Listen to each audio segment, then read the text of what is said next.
Mohon perhatian, bioskop Trans TV segera dimulai. Iya, kira-kira suara itu yang selalu gua tunggu di malam hari waktu masih SD. Salah satu film paling memorable yang masih keinget sampai sekarang adalah Terminator 2. Teknologi yang dipakai di film ini bener-bener di luar imajinasi gua. Siapa yang kepikiran untuk membuat film secanggih ini di tahun 90-an? Semakin gua ikutin dunia perfilman, akhirnya gua tahu sosok di balik ini semua. Yap, James Cameron, seorang sutradara ambisius tapi at the end of the day, keambisiusannya selalu bisa dicapai. Avatar yang kita saksikan di tahun 2009 sebenarnya udah ditulis sama James Cameron sejak tahun 94. Namun apa hendak dikata, teknologi perfilman waktu itu masih belum cocok dengan kemauannya. Lantas, apakah dia berhenti karena tantangan tersebut? No, dia membuat teknologinya sendiri untuk merealisasikan idenya. Salah satu penyebab James Cameron menunda film Avatar pertama puluhan tahun dikarenakan teknologi motion capture, khususnya bagian muka saat itu, sangatlah terbatas. Salah satu film pertama yang terbilang cukup sukses dalam menerapkan motion capture ini adalah Lord of the Ring. Namun teknologi yang diusung oleh Peter Jackson tersebut dinilai belum sama dengan ekspektasinya James Cameron. Hingga akhirnya di tahun 2007, dia berhasil menciptakan teknologinya sendiri dan memulai proses syuting. CGI sempurna yang banyak kita temukan di film-film besar dibantu oleh alat ini. Iya, alat ini dipelopori pertama kali oleh James Cameron untuk membuat film Avatar pertama. Apa fungsinya? Untuk mendapatkan bentuk pergerakan wajah yang sempurna dari pemerannya, sehingga hasil karakter CGI-nya benar-benar natural sempurna. Tapi kalau cuma untuk membuat satu teknologi ini dibutuhkan puluhan tahun, agak lebay gak sih? Kalau itu doang, iya. Tapi untuk membuat Avatar 1, James Cameron juga berhasil menciptakan beberapa teknologi lain yang mengubah standar dunia perfilman.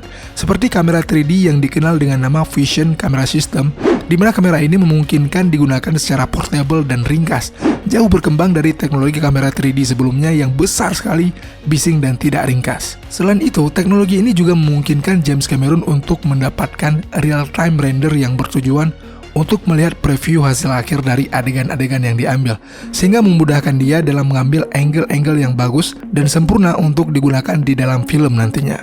Dari semua kerja keras tersebut akhirnya terbayar lunas, serta mendapatkan bonus dengan penobatan film tersebut sebagai salah satu film paling berhasil sepanjang masa, bersanding dengan film James Cameron lainnya, Titanic.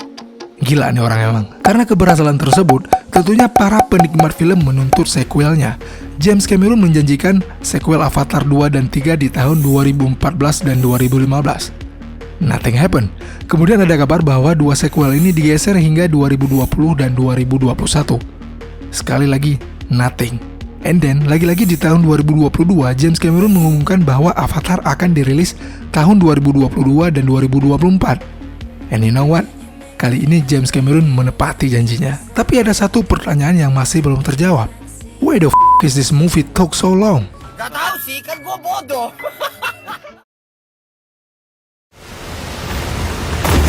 Salah satu adegan paling jelek di film Avatar pertama adalah scene ini. Alasan kenapa scene ini jelek karena mereka merekam adegan ini tidak di dalam air, sehingga pergerakannya kurang natural untuk sutradara sekelas James Cameron.